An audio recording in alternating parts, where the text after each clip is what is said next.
But you guys just responded every time that you needed an answer. They answered today. How good was that to see? Yeah, it was like the fight today. It was the punch to and from. You know, we had the two biggest innings. Really, you know, the two or three categories that we've been keeping up with. The biggest inning, the total base runners, the freebies.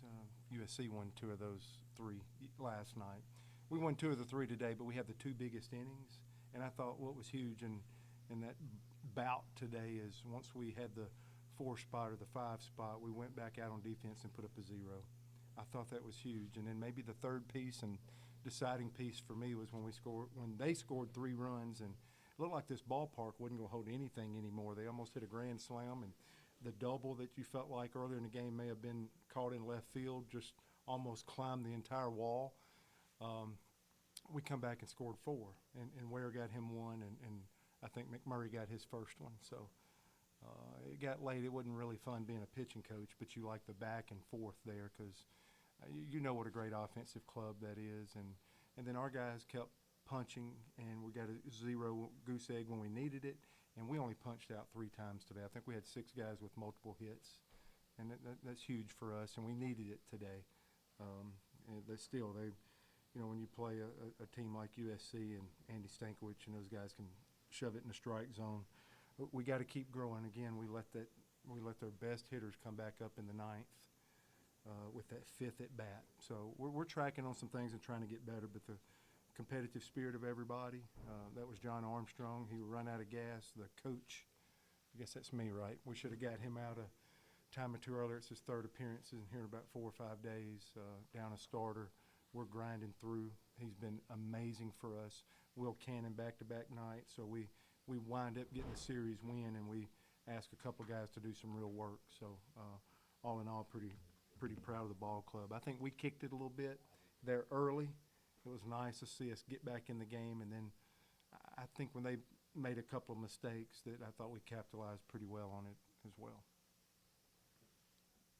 Mark, what have you learned about your pitching so far? Yeah, good to see you, Mark.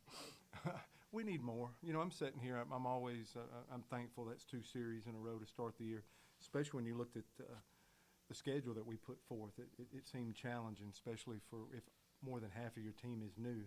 That's a pretty challenging schedule to jump right in the middle of. So 2 series wins, but I know what last Sunday looked like with some young guys. And we went for it again. We actually expended some guys today, used some guys today to win a series, and there's no regrets there, but we need to grow in some gaps.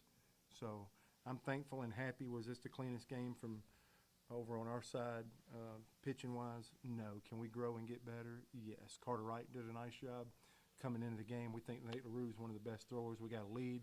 We thought it was a big at-bat. Mike Bello come in and got the bat, and now I have more trust in Carter Wright. We have to keep being able to do that and learn some things, but we need some guys to show up and fill in some gaps. We had some young guys last week, and we're going to be right back in the middle of seeing some of those guys do some things for us tomorrow.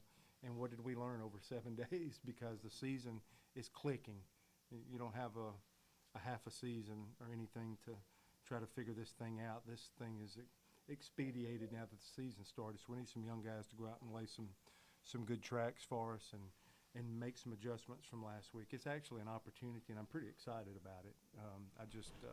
We didn't have a lot of fun at Plainsman Park last Sunday, and these guys get to come back in and redeem ourselves because this is a quick turnaround. You know, we have to make sure we're hydrating, getting into bed pretty quick. That's an 8 o'clock, chapel pregame meal with a noon start. So I'm really looking how we are interested in coming out and trying to compete. Score's going to take care of itself on how you play, but I'm interested in how we do. From infield to outfield, I thought we were steps slow. We wasn't running straight lines. We were rounding stuff off, not making the throws we need to. It showed up a little bit in that 3rd inning on us there, but the guys hung in there. I really like the different types of games. That was a good game. Last week when we got down 4, nothing really happened. We waited all day. Today we got down 3, and it was nice when we got back in the middle of the ball game. We drew back even with them, so it was good to see. Right. Butch, who's your likely starter tomorrow, and what pitchers will be available? Chase Isbell's a likely starter. Crotchfelt, Nelson that started last week, Horn, Carlson, Murphy. Hayden Murphy, those are the guys that I think are the most available, and the first ones I think about from being on the sheet today and being available tomorrow. Isbell through Tuesday for us, a couple innings up in Huntsville. He's actually been out sick for a couple of days, but I would expect if Coach Rock gives me the green light, that's the name we'd pass on to Southern Cal to get us started. He threw really well Tuesday in relief, so this would be a first start and more of like a, will you open this game properly for us type mission. Just talk to Ike.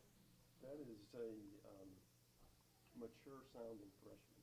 Yeah. What's your, I mean, you see him every day. What's your perspective of him and what made him successful so far? Yeah, I think he has some gifts. I think he can evaluate, much like I probably talked about Sonny DeShera last year, just the overall evaluation of the strike zone, what a guy's trying to do. I don't see him back during a game thinking about hitting off a tee and where's my swing got to get. I see him visually trying to break down a pitcher. This is what he's going to do. It's moving like this. I hear him talk. You hear the maturity. I hear the talk that all he's thinking about is what he's most likely to get and what he's trying to get done in this at bat. So his evaluation, his preparation is trying to figure out the hitter. I think he has ability to blast the ball to every quadrant of the field, whether it be the other way, both gaps, and the pull side. So the whole field's open to him. You know, the worse the hitter, the less acreage that they hit to. You know, those guys that are dead pull and they got about a quarter of an acre to work in. He's allowed all 3 acres because I think he's just trying to return energy from where it's coming from.